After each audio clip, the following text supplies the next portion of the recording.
انہوں نے دائیں بائیں کی باتیں نہیں کی. بہت سے دوستوں کے یہ اپنے اپنے خیالات ہوتے ہیں, ہر ایک کا زاویہ نگاہ اپنا ہوتا ہے, وہ اپنے ایک زاویہ نگاہ سے ایک چیز کو دیکھتا ہے. بہت سے لوگوں کو کنٹینٹس پہ اعتراض بھی ہو سکتا ہے, ان فیوچر بھی ہوگا. اس بات سے قطع نظر جب آپ اس کو علمی اور فنی مباحث میں لے کے آئیں گے تو یقین جانیے کہ اس کتاب کے کنٹینٹس جو ہیں وہ اس کتاب کے نام کے ساتھ مکمل طور پر انصاف کر دیں. انہوں نے کبھی یہاں پہ دائیں بائیں کی بات نہیں کی, بلکہ انہوں نے جب پروفیسر کارل اوے جانسن کا ذکر کیا تو انہوں نے حوالے بھی دیے کہ انہوں نے کس طرح سے کہاں سے اور کیا کیا گفتگو کی. وہ ایک مقالہ بھی اس کے اندر موجود ہے, اور یہ کتاب ان کے مضامین, ان کے مقالہ جات اور مختلف کالموں کا مجموعہ مختلف تقاریب میں. اس کے علاوہ انہوں نے ذکر کیا کہ میں نے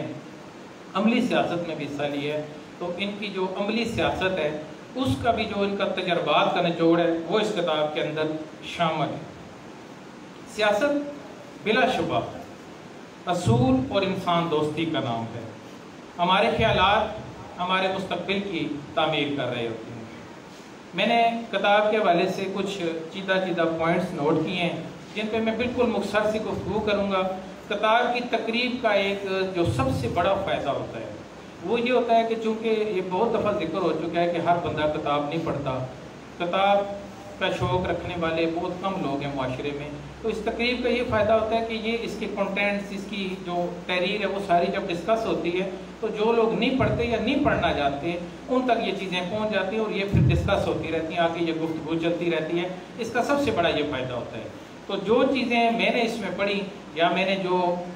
خاص نقطے اس میں سے نوٹ کیے ہیں وہ میں آپ قارئین کے ساتھ شیئر کروں. سب سے خوبصورت بات جو مجھے لگی وہ یہ کہ دیار غیر میں جا کے جو سب سے ایک پرائرٹی ہوتی ہے لوگوں کی وہ ہوتی ہے مال و دولت اور ایک رتبہ حاصل کرنا, ایک مقام فائنینشلی جو سٹرانگ ہو کے ایک مقام پہ کھڑا ہو, اس کو کوئی پرواہ نہیں ہوتی پاکستان میں کیا ہو رہا ہے. آج اگر ملک پاکستان کو چھوڑنے والوں سے آپ سے ایک لفظی یا ایک جملے میں آپ ان سے پوچھیں کیوں چھوڑ رہے ہیں تو وہ یہ کہیں گے کہ ہم جا رہے ہیں وہاں پہ ہم اچھا کما سکتے ہیں جہاں سے بہتر, اس کے علاوہ وہ کچھ نہیں. لیکن دیار غیر میں جا کے طارق صاحب ایسا درد رکھنا اپنے دل میں اور اپنے ملک کی جمہوریت پہ کڑنا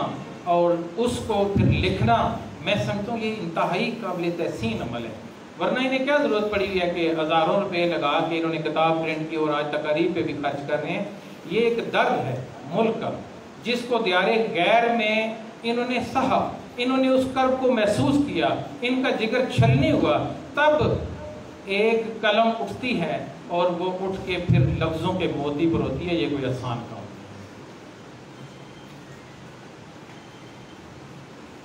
کتاب میں انسانی معاشرے کے اجتماعی نظام کے حوالے سے انہوں نے بڑے خوبصورت انداز سے بیان کیا ہے کہ ایک اجتماعی معاشرہ جو ہے وہ کس طریقے سے ہم اس کو جمہوریت کو ایک اجتماعی نظام کے تحت ماتحت بنا سکتے ہیں اور کس طرح سے اس کو ہم آگے لے کے جائیں. یہ ایک شروع کے باب میں انہوں نے لکھا ہے. سیاسی پارٹیوں کے اندرونی ڈھانچے کے حوالے سے انہوں نے انتہائی خوبصورت انداز میں لکھا کہ ہماری سیاسی جماعتیں جو ہیں وہ آج انہوں نے باقاعدہ ذکر کیا ہے کہ نواز شریف, آصف زرداری اور پی ٹی آئی کے عمران خان صاحب اور دیگر جتنے بھی یہ بڑی پارٹیاں, ایم کیو ایم ہو گیا, اس کے بعد کاف لیگ ہوگی, نون لیگ ہوگی, ان کے جتنے لیڈران ہیں ان کے حوالے سے انہوں نے تفصیل سے لکھا ہے کہ یہ مدتوں سے 22 سال سے ایک ہی شخص جو ہے وہ پارٹی کا چیئرمین اور سربراہ ہے. وہ ہرگز یہ برداشت نہیں کرتا کہ میری موجودگی میں کوئی اور پارٹی کا سربراہ بنے, بلکہ اگر ایک پارٹی کا سربراہ فوت ہوتا ہے تو اس کی جگہ اس کا بیٹا, اس کا نواسا, اس کا پوتا, کوئی نہ کوئی اس کی جگہ لے لیتا ہے. انہوں نے بڑے خوبصورت انداز میں لکھا کہ پہلے ہمیں اس چیز کی ضرورت ہے کہ انٹرا پارٹی الیکشن کروائے جائیں, پارٹی کے اندر رہ کے ہمیں اب جمہوریت قائم کرنی چاہیے. اور بہت خوبصورت انداز میں انہوں نے مغرب کا وہ ایک ذکر کیا ہے کہ ان کے انٹرا پارٹی الیکشن ہوتے ہیں اور جیسے ہمارے یہاں پہ کروڑوں روپے لے کر ایک ٹکٹ دیا جاتا ہے, وہاں پہ کوئی بھی پارٹی کا سربراہ کسی کو ٹکٹ نہیں دے سکتا, بلکہ ان کی جو ممبران ہیں, ان کی جو جنرل اسمبلی ہے, وہاں پہ کچھ نام پیش کیے جاتے ہیں,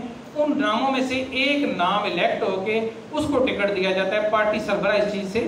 بے خبر رہتا ہے, اس کو کوئی اس چیز کی اطلاع نہیں ہوتی. اس کے علاوہ انہوں نے Denmark, Iceland, Finland, Norway اور سویڈن کی جو فلاحی ریاستیں ہیں جو جمہوریت کی وجہ سے پنپتی ہیں، جو جمہوریت کی وجہ سے آگے بڑھی ہیں، ان کا بڑے خوبصورت انداز میں ذکر کیا ہے کہ کس طرح سے وہ عوام کے حقوق جمہوریت کی وجہ سے پورے، اور عوام کے حقوق جو ہے وہ ان کو دن دگنی اور رات چگنی کوششوں کے ساتھ وہ آگے لے کے جا رہے ہیں۔ اس سے اگلے باب میں انہوں نے سیاست اور ریاست کا تعلق معیشت سے جوڑا ہے۔ سودی نظام، افراط زر کے نقصانات پر تفصیلاً انہوں نے بحث کی اور مختلف حکمت عملیاں بیان کی۔ یہ باب انتہائی قابل غور ہے اور پڑھنے کے لائق ہے کہ ہمارا سودی نظام، افراط زر جو ہم نوٹ زیادہ چھاپ دیتے ہیں، اس کے نقصانات کے حوالے سے بہت ہی تفصیل کے ساتھ انہوں نے اپنی کتاب میں ذکر کیا ہے۔ اور پاکستان اوورسیز جو پاکستانیز ہیں ان کے رائٹس اور پاکستان میں ان کے رائٹس کے حوالے سے جو آئین ہے اس کا بڑی تفصیل کے ساتھ انہوں نے ذکر کیا، جو بہت ہی ایک خوبصورت کنٹینٹ ہے اس کے اندر۔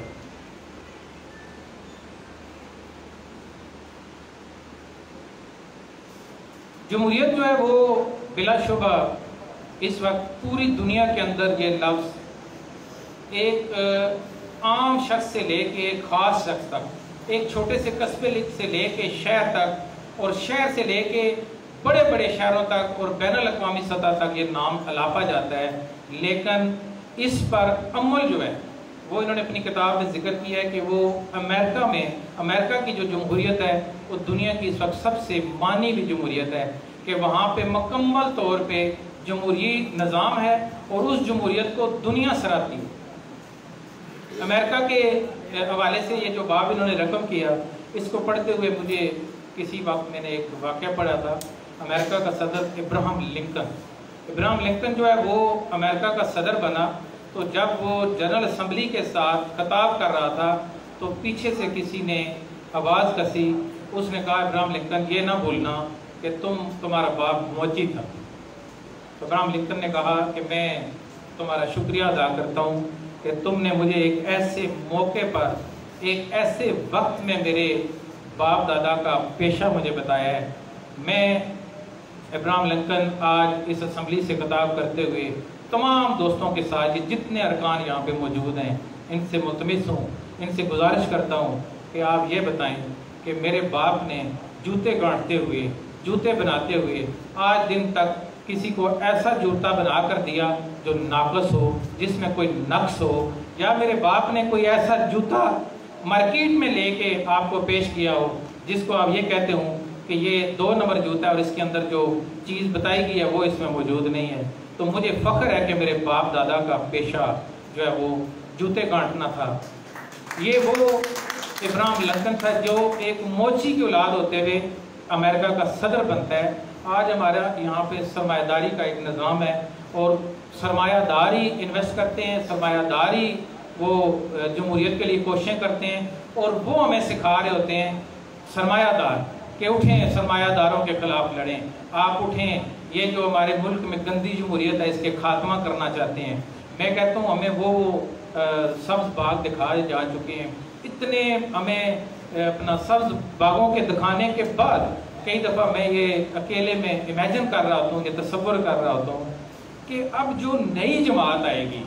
یہ پچھلی جماعتیں جتنی گزر چکی ہیں یا اس سے پہلے جو حکومت تھی انہوں نے تو وہ سب باغ دکھائے ہیں، اب نئی حکومت جو آئے گی وہ اس کے جو امیدوار ہوں گے وہ تو شاید یہ الفاظ کہیں کہ ہم ایسے مکان بنائیں گے جن کا بٹن دبایا جائے گا وہ ہوا میں اڑنا شروع گے، شاید ہم یقین کر کے ان کو ووٹ دے دیں، ورنہ اس کے علاوہ تو اور کوئی ایسا ہمارے ساتھ وعدہ باقی نہیں رہ گیا ہے جو ہم نے نہ سنا ہو یا ہم نے یقین نہ کیا ہو۔ ان سارے وعدوں کے بعد کیا ہوتا ہے کہ ہمارے یہ لوگ اسمبلیوں میں آ کر براجمان ہوتے ہیں، اور پھر ہماری وہی، کیونکہ یہ لوگ ماہر نفسیات ہوتے ہیں،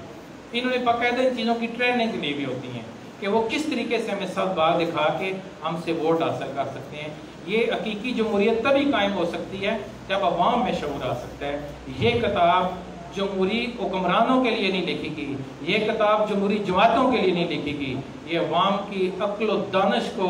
ٹھکانے لگانے کے لیے، ان کو ہوش دلانے کے لیے، ان کے دماغوں کو دستک دینے کے لیے لکھی گئی ہے۔ یہ ایک دستک ہے اور اس پر یہ خراج تحسین کے مستحق ہیں۔ ان کے لیے زبردست انداز میں کہتا ہوں کہ کلیپنگ ہونی چاہیے۔